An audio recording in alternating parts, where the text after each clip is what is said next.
All right, Ray Ankrum, Pierce podcast. I got the beautiful ladies from the Memphis Lift that are joining me today. How I love and adore them. This is going to be a treat for me. This is not work. This is joy. And so, ladies, how y'all doing? Doing good, Ray Ray. Good. Yeah. Little Ray Ray.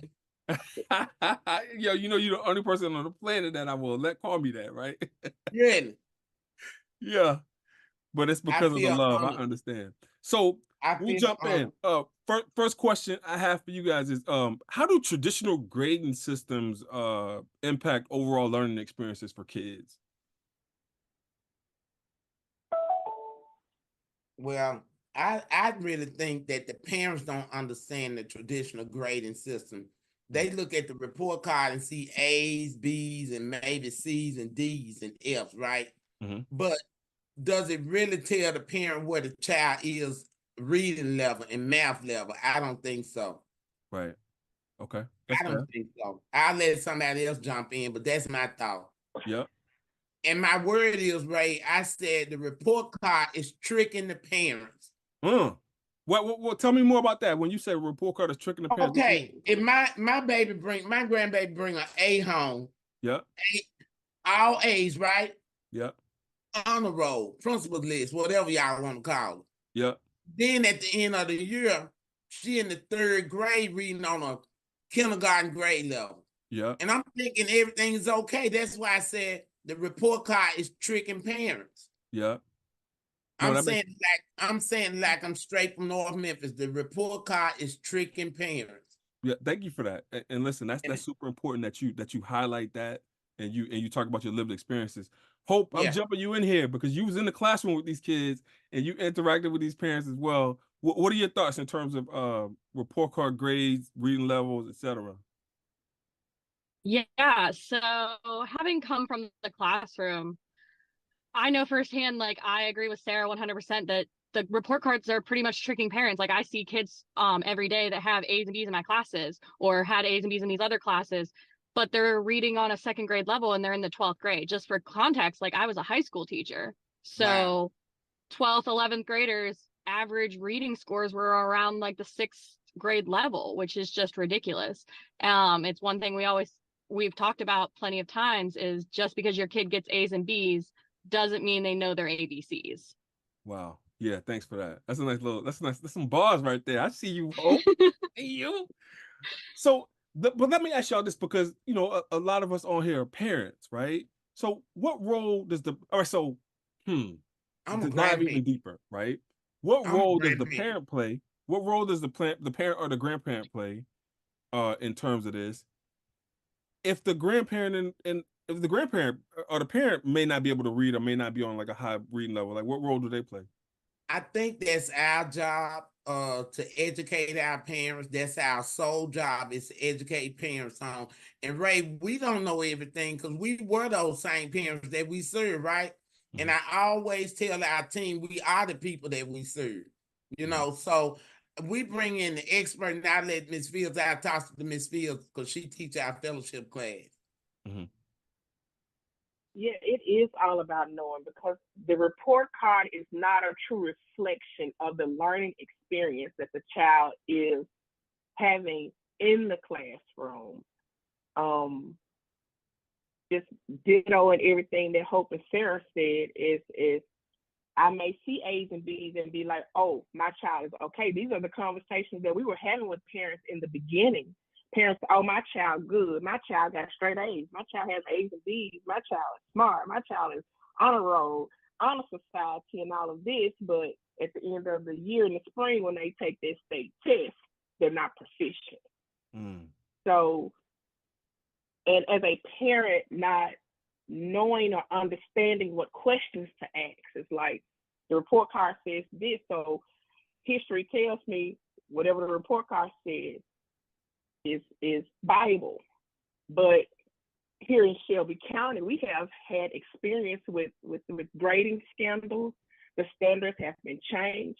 So how do we know that what the child is learning in the classroom is equivalent to this standardized test that they're taking what is justifying that our children are on grade level. And so when we say that the report card is not reflecting these things to parents, the report card is supposed to be sending up red flags.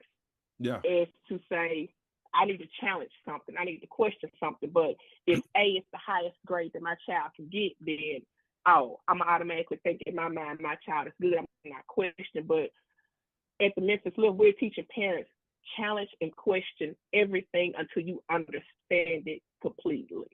Yeah, I love that, and I love. So we have to push back on everything, not just the bad, but the good as well, because the good could be, as when they say, a wolf in sheep's clothing. Look at you up here, Miss Fields up here dropping bars. I see you, and thank you for that. And we haven't heard anything. We haven't heard anything from Miss Renee. So you're on mute, sweet. She had turned her head and then start talking. You see it? Ray, we're not going to do this in 24. I'm going to remind you of that. I totally agree with everything Ms. Fields say, because I'm with parents, not every day, but pretty much every day, if not on the phone or whatever. And parents really don't even understand the landscape of education anymore, where it's gone to. They don't even understand that. And our children are having such a hard time in school because of the way they're being treated. That has a lot to do with them receiving information in the first place. And then for the report cards to say that they're doing one thing and they're totally doing something else, I think they need to go back to building relationships in the classroom. Okay, I love that. So Mama Sarah, you are doing a lot of work with the juvenile justice system in Memphis, in terms of Ray, let me stop you, honey. Okay, we just started that work. That don't mean it ain't a lot of work. It is a lot of work, because you got to convince parents. They sitting there, and when we went down to juvenile court, Ray, it like made me sad, and I had all kind of emotion. I got mad, sad, because these people sitting in this hallway, and I'm just gonna be honest, it's mostly Black parents sitting in juvenile court waiting on their child to go in their courtroom, right? And we trying to talk to them, and one lady said, I avoided y'all intentionally. You know, they don't trust nobody. So, but let me ask you this though, right? Now, how do you think that the low literacy rates are kind of playing into that? I'm gonna tell you what one parent told us. Her son is detained, right? And she told us her son called home and said, Mama, please make them let me go to school. And we got the data when we went down there. It's 100 kids detained, and only 20 of those kids are getting to school every day. And they don't have the teachers. They short staffed, you know. And then the kids ain't even getting the classes that they need.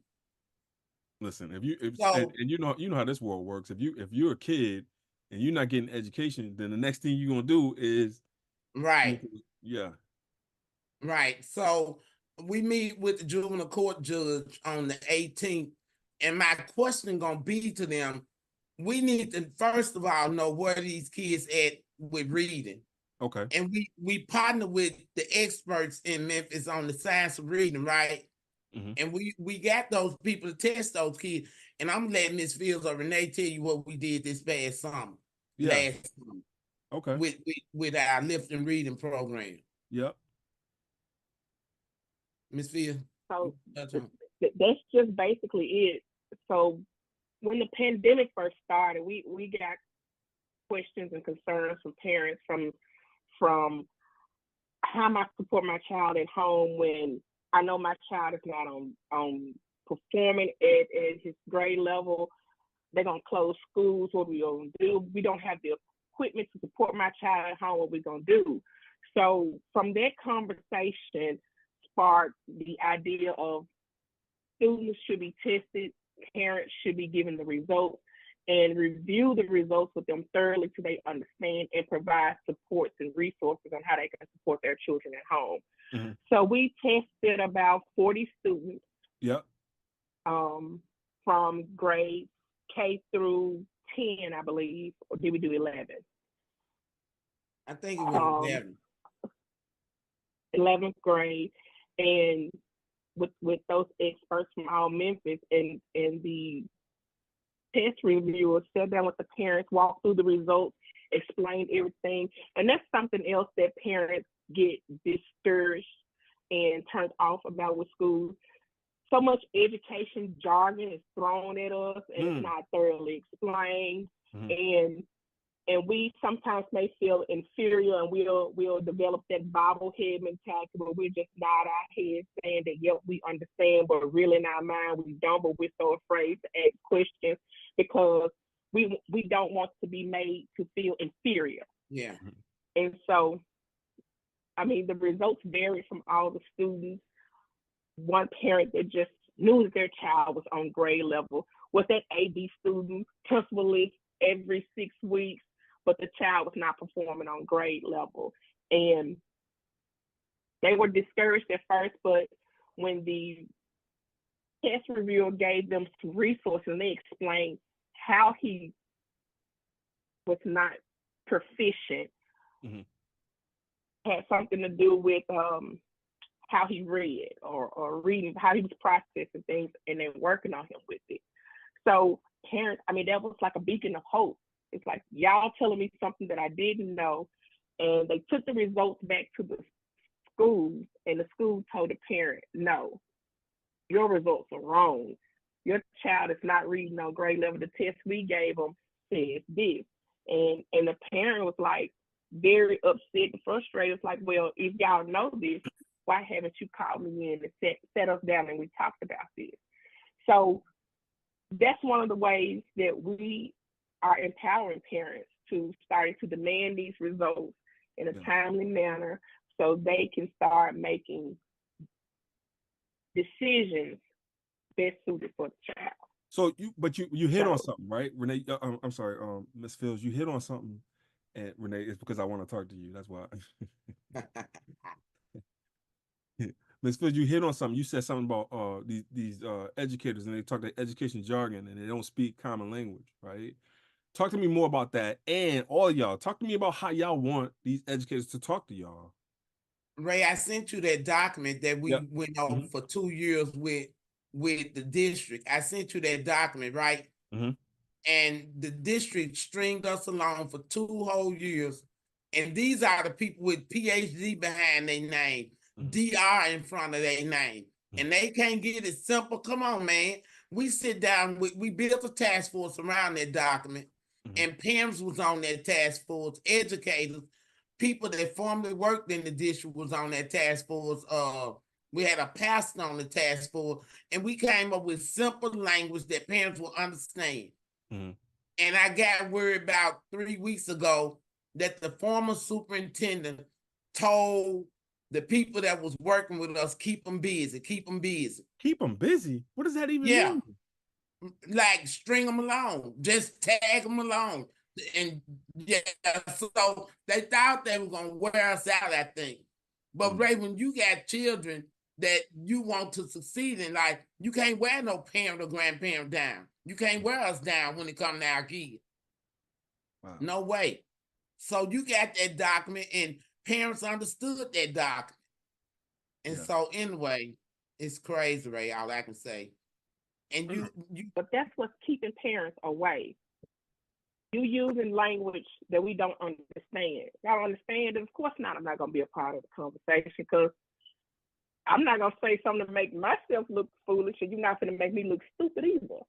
So, you know, and not to throw shade at nobody with the school, but that's what y'all went to school for. So as me as a parent, you should make it, especially if you want to be transparent and you want my child you want to get that per pupil funding that my child brings to your school, you should make you need to meet the people where they are, not have the people try to meet you. I'm sorry, I don't have $60,000 to go to college just to be able to understand this language to get my child through school. That's your job. And it's not everyone in the district. You do have some employees of the district who really truly do care about students. They're answering their calling. I mean, being a teacher, that's a calling from God that I missed. I couldn't have taken it. So my hat always goes off to a teacher and those who really care for children, because that's what this education system is about, educating children. If you are not educating children, you are in the wrong business. And you have those people who do care, but you want to have them tied up and train them down to speak truth to parents in order to motivate the students. But it's like, why? And, you know, we've been doing a lot here. We've been attending a lot of meetings that the district holds, and it's coming out about contracts. So it's like you want our children to be deemed as failures so you can give your friends these $1 million contracts to come in to do it. And here we are 10 years later, our children are still not performing on grade level. And it's not just the charter schools, it's the districts, traditional district schools as well. So it's easy to point a finger at charter because you can say, well, in your contract, you said you was going to do A, B, and C, and you can surrender your charter if you don't. But what about our district schools? You're still doing a disservice to the students of Shelby County that our taxpayer dollars are funding. Yeah. But how are you being held accountable for those district schools? So you all have a whole department for family engagement, but how are they engaging the families? If you still have a parent that says, I don't even know what a charter school was. I thought that was a private school. I thought you had to pay for this. Or I thought your child had to test in for this. Or I don't even know what the standard is for my child to graduate. Yeah. I don't even know anything about this test that they have to take. All I know is they telling me my child has to be in school or I go to jail. And I don't want to go to jail, so I'm going to make my child go to school. But then the only time y'all call me is when my child is being disruptive in class, or they done skipped or they've been tardy and it's about to get ready to get passed on to truancy. Because then if they get marked truant, y'all don't get their per pupil fund. Hey. That's the only time y'all want to bring the parent in engagement. The parent should be engaged from day 1 to day 180. There it is. They should constantly be engaged. Hey, I want Hope to jump in on what she shared with us about this iReady data. They got this data already, and I don't think the parents get the data in a timely manner to make an informed decision about where to send their children. Mm-hmm. So Hope. Yeah, so a lot of the schools, like every school, we test kids all the time, and teachers have access to that data. Administrators have access to that. A lot of schools in the district and charter schools, especially, we use iReady, and that testing gets done in the fall, in the winter, and in the spring. So it's supposed to be tested 3 times a year. There's literal testing windows that they give out to us, and that test gives a general idea of where that kid is at on instructional level in both reading and math. Now it's always been kind of left up to the school as to when that data gets sent out, how it gets sent out. But I can say from experience, like as a teacher, I've never been told like, oh, you have to give this data to parents. Oh, you have to. I use it because of who I am as a teacher. When I'm calling it, I'm talking about where your child is standing as a special education teacher. I use that data, but most teachers that I know aren't just handing this data to parents. And even if they are, the reports that they come in isn't accessible to the parents. It breaks it down into a lot of just nitty gritty words that even me sometimes as a teacher, I'm like, what are they really trying to say here? What is this kid doing? Yeah. It's just, we have the data. It's just whether or not parents are getting it and whether or not it's accessible for them. Yeah. I think it's important that you know that Ray is a executive director of a charter school. That's fine. When you said what you said, it resonated for me because I'm sitting and I'm thinking to myself about, you know, everything that we do in terms of providing information to our parents. Like we do our iReadies, or whatever, and like all that information is then disseminated to parents, so parents know reading levels or whatever. Like the kids, like you can walk up to any kid in my school and ask them what their reading level is, and they'll be able to tell you what their reading level is, and Wow. tell you what they're going to do in order to get to the next reading level. So Wow. my daughter, who's in the next room, she's at a level Z, and she can tell you what she did to like get to the level Z, and she's only in 5th grade. So yeah, I think it's about the expectations that we set forth on our babies, because I feel like every kid is brilliant. You just got to tap into their brilliance. Right. Ray, you Okay. sound like a Baptist preacher. No. But But if you don't, you preaching to the church folk right now. I because if love you it. don't know, if the parent doesn't know anything, they don't know what to expect. A lot of them, Yeah, they that's don't true. know. They don't know how to help these babies. So let me ask you this: in what ways can our communities? Because you guys, listen, I sing y'all's praises everywhere I go in terms of community organizations that are putting their cities on their back. I always talk about Memphis Lift because y'all are doing it. Y'all are doing the work. And so, for folks that don't have a Memphis Lift in their city, like what can these parents be doing in terms of galvanizing the movement? Miss Phil? Ray, it's a Miss Fields, it's a Hope, it's a Renee, and it's a Sarah Carpenter in every city. Mm-hmm. In every city. But are people really looking for those people, or are they looking for somebody else? Mm. Are they looking for somebody to sit over in the amen corner to just say amen and wave their hand? Or are they looking for the truth? That's a good point. Right. I just feel like we got to stop waiting on Superman. We are Oh Superman. wow.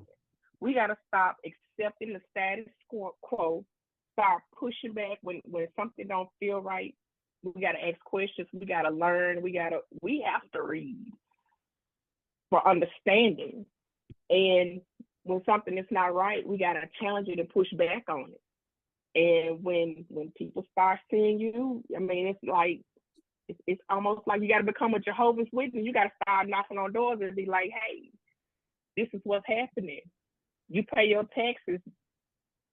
You need to be a part of this. You have a vested interest, whether you have a child, grandchild, great grandchild, niece, nephew in the school system or not. You as a tax-paying citizen of this city, this county, this state, your voice needs to be heard on this issue, because like Ms. Compton always says, educated kids, they not here committing violent crimes. Now they may be committing some white collar crimes, but they committing violent crimes. Yeah. Yeah. Ray, Yeah. So yeah, I'm sorry, Miss Phil. I was just gonna say it takes all of us working together and not fighting each other. It's a narrative right now where there's charter versus districts, parents versus the school. That's all smokescreen. We have to get beyond that and fix these policies, laws, and processes that are detrimental to our kids. Hey, Phil, let me tell you something. I listen. You have grown. Listen. You are moving my spirit right now. You couldn't move my spirit 3 years ago. She evangelist. Yo, you. Oh my. Oh, I am so happy. Oh, all right, Sarah. You Oh about my to say God. something, Miss Sarah? I want to say you cannot. We have people, staff that drive in our inner city every day. Mhm. And I know what I'm talking about, Ray. Oh, I know it. I remember this school in my community. You could go the back way, which was the pretty way, or you could go up the street from the school in the front of the school, which was the ugly way, if you know what I mean. Mm-hmm. Them teachers and staff would leave that school and go the back way. Mm-hmm. And you know what's on the back side? Rose College. Mm. You cannot be afraid. I wouldn't drive in a community every day. I wouldn't drive in a community that I serve every day and be afraid of the people that I come to serve. Oh, ain't no way. Ray, Nothing you we can done get been done. to some we done been to some places in this city that Ray, I didn't even know existed at 62, and still probably some places I haven't been. I'm like, I ain't never been here. I ain't know this was here. You know, but ask me how many other people in this city did it before we did it. And still ain't doing it. But they getting paid to serve people. And most of them getting paid to serve poor Black and brown people, especially Black people. I gotta say that because Black children hurt more than any other child I know. Love that. Now, it may be some kids out there hurting. I just don't know them that's hurting worse than the kids that I see every day. Listen, you know, And that hope was teaching at her schools. We know those kids do. Piggyback off of that, what Sarah is saying. I'm going to forever say building relationships because the teacher is the first person that sees this child. The mother don't know what to teach. The parent ain't the first because person she's to see not the a child. professional. I feel like arguing now. When they get the to school, parent ain't when the they first get person to to see the child. Not when they get to school, because the parent brought yeah. them to school, little Ray. But after they get to school, they're with that teacher more waking hours than they're with that parent. They are. If that teacher build a relationship with that child, it's no way that child ain't gonna want to please that teacher. Gonna try to learn everything, gonna try to do everything, because he wants to, or she wants to please her teacher. Yes. That's the kind of little girl I was. Yeah. And I think all other kids are the same way. And that you're right, Renee. And when they build that relationship, those children are gonna learn because they on every word you say. 100%.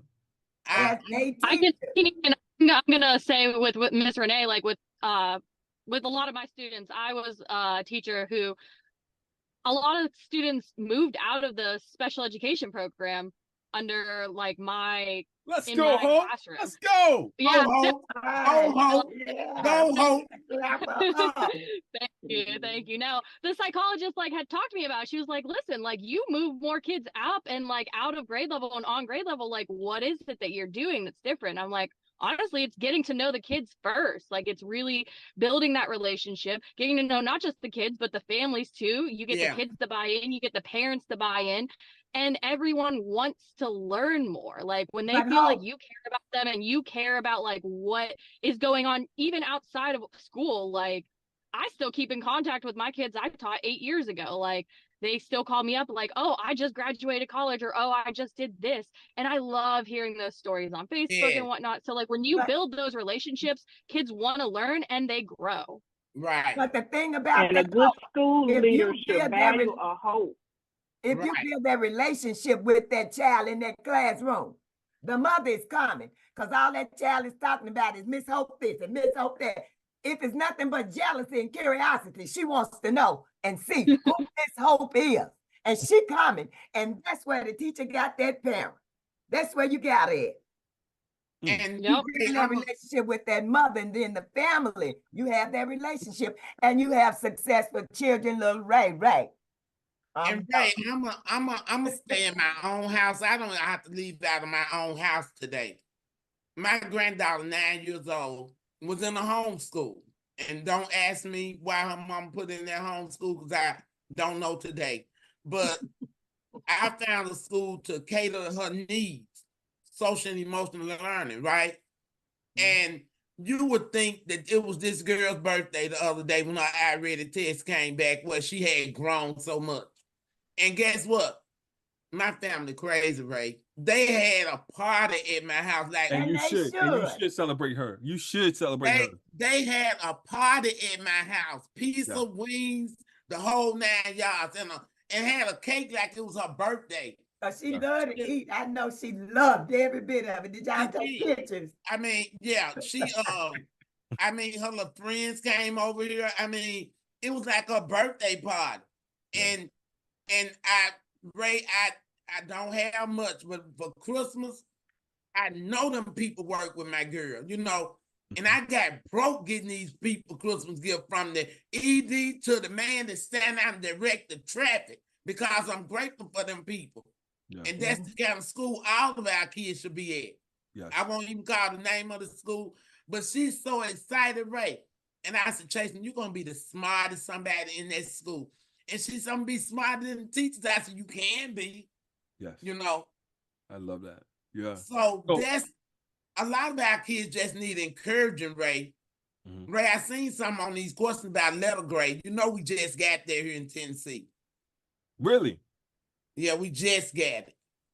Wow. I don't know. I'm be honest with you, because I'm not that person that sit at the table and act like I know and I don't know. But the only thing I was thinking, Ray, we've been getting like level 1, 2, 3, 4, 5 with our schools, right? Yep. But with this letter grade, it's A, B, C, D, E, F, not E, F. Yep. A, B, C, D, and F. Yep. And when those letter grades came out, a lot of people upset about it. But I come from a place where if you see an A, you know your kid in a good school. Yeah. I come from a place where you get a B, it's still a good school. A C is kind of in the middle. All right. And the D, I'm peeping around the corner, right? But when you see that F, you're gonna get your ass up out of that chair and go to that school and find out what's going on. I sure hope you do. But that's the only way I was getting all counter calls, Ray. Like, Sarah, I don't think this letter grade stuff is good. But tell me why. But it makes the parents aware. It brings them to awareness. Yeah. That's what I feel like it's doing. And just like that letter grade, ain't getting advertised the way I think it should, is the same way I feel about charter schools not getting advertised like district school. I haven't figured it out for the life of me why you expect more out of charter school than you do district school. Everybody should be held to the same standard. You dealing with our children, whether you're a charter, private, or whatever model your school. You're dealing with our babies, and everybody should be held to the same standard. Here's the thought process behind that, right? They feel like if they give you a charter, or if you have a charter school, then the charter school should do better than the traditional public school. Because if the charter school doesn't do better than the traditional public school, then you can just put all the kids back in the traditional public school and they could just do bad there in one place and not two. I don't agree with that though. But if you clipping them at every wing you can, you playing dirty pool with them, how do you expect them to do that? So explain, talk about that a little bit more. It goes back to love that smile too. I love that smile. Look at that beautiful Don't say smile nothing right about relationship, Renee. You got that part. I said funding. Let's go. It's about the funding part. Yeah. It's about the facility part. Yes. So what is it that you don't get?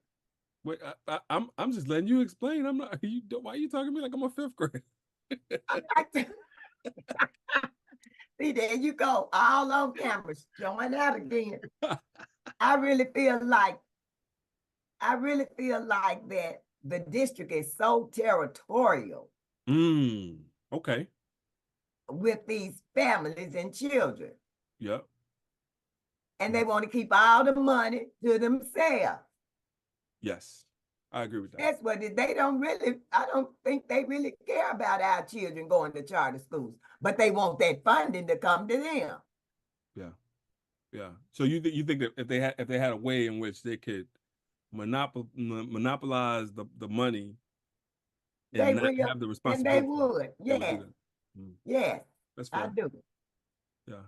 And I think it's sad because the children are in the middle. Yeah. And if all the people that are involved with children focused on the children, they all would meet in the middle. 100%. Yeah. All right. So we're gonna close out, and we're gonna close out with y'all giving me this soul feeding today, and I'm super appreciative of it. And so, any closing thoughts from y'all in terms of grades for kids and things that we should be looking at moving forward? Right. I'm looking at question number 9. Okay. I'm trying to stick to the program here a little bit. Are you? We went off a little bit, because we get real with this stuff, man. Yeah, it's all relevant. But it says in what ways can schools and communities work together to shift the focus from grades to fostering a love of learning, critical thinking, creativity, and real world problem solving skills? I think first of all, Ray, that they got to bring the community and parents to the table. Parents number one. Mm-hmm. And Ray, I'm at a point now living in Memphis where the crime rate is higher than Chicago right now. Mm. You know, our crime rate is number one in the country, I think they said. Mm-hmm. And if parents don't get involved, Ray, we're in a world of trouble. And until they bring the parents to the table, and it's a level of accountability, Ray, that parents got to hold too. And I'm on it. And you couldn't have made me say this about 8 years ago because I feel like parents didn't know. And there's still some parents out there that don't know. But guess what? If we here to help you, you got to receive this help, man, if you want to save your own children. But it's a level of accountability for parents too. It's no way that, and I was a single parent, Ray, there's no way that my 14-year-old and my 13-year-old, I didn't know where they were at dog, really. Mm. And you got 14 years old down here carjacking people, robbing people. At 3 o'clock in the morning. That was unheard of. And I know we're dealing with a lot of young parents, but they got to ask for the help that they need. Because, Ray, you know what? If something go on with one of my grandbabies, I'm asking for the help. I'm seeking the help. That if I can't figure it out, I'm seeking the help. Just like I did for Chasing. I wanted her in a school to deal with what she was going through. And I found that school. And I'm so glad I did. Yeah. This girl said, hey, favorite grandma, speaking of Chasing. You know, Ray, you heard of that partner, you know, when you steal a car and one of your friends with you, they give you a partner charge. Yes, yes. That's what they need to do. Whoever got custody need to get that partner charge. I bet we get some act right in this children in this city. Yo, you trying to change policy, huh? If it's possible. I love that. I bet they know where they be at 2 o'clock in the morning from now on. Yeah. If they did it. That's true. Yeah. I got to go to work in the morning. I can't be locked up in jail with you. Yeah. They try almost everything, and nothing seemed to be working. But that's a surefire deal there. That work. Yeah. Miss Fields, close us out and don't make me cry. Make him cry. I just feel like we can't forget why we are here, and that's the children. This education system is supposed to be preparing the young people to go out and be productive citizens of our city, our county, our state, of the world. And if it costs you $0.00 to do right by people. And if you can't do right by people in the profession that you're in, you need to go sit down. If you're really bad, you may need to go lay down and let the people who are truly walking in their purpose lead the charge. Leadership matters in whatever you do. And we've been going down this treacherous path because we haven't had dedicated leadership. That's not only just in schools, that's our city government, our county government, just across the whole entire United States. Keep going up. You can keep going up with that. I think because if I'm a quote Whitney, I'm not gonna sing because I'm not a singer. I'm gonna quote Whitney. She said, "The children are our future. Teach them well and let them lead the way." If we are not setting the example for our children, how can we hold this high expectation of them to do right if they watching us doing wrong? You're right. Right. All right, go ahead. So I guess my closing remarks would just be, we've got to do better for kids. That's it. Like, we as a group, parents, everybody needs to come together. The schools have to do better. The schools' grading systems have to be better. Training systems have to be better. And we have to raise literacy rates for kids. Because at the end of the day, that's all it's about, is the children.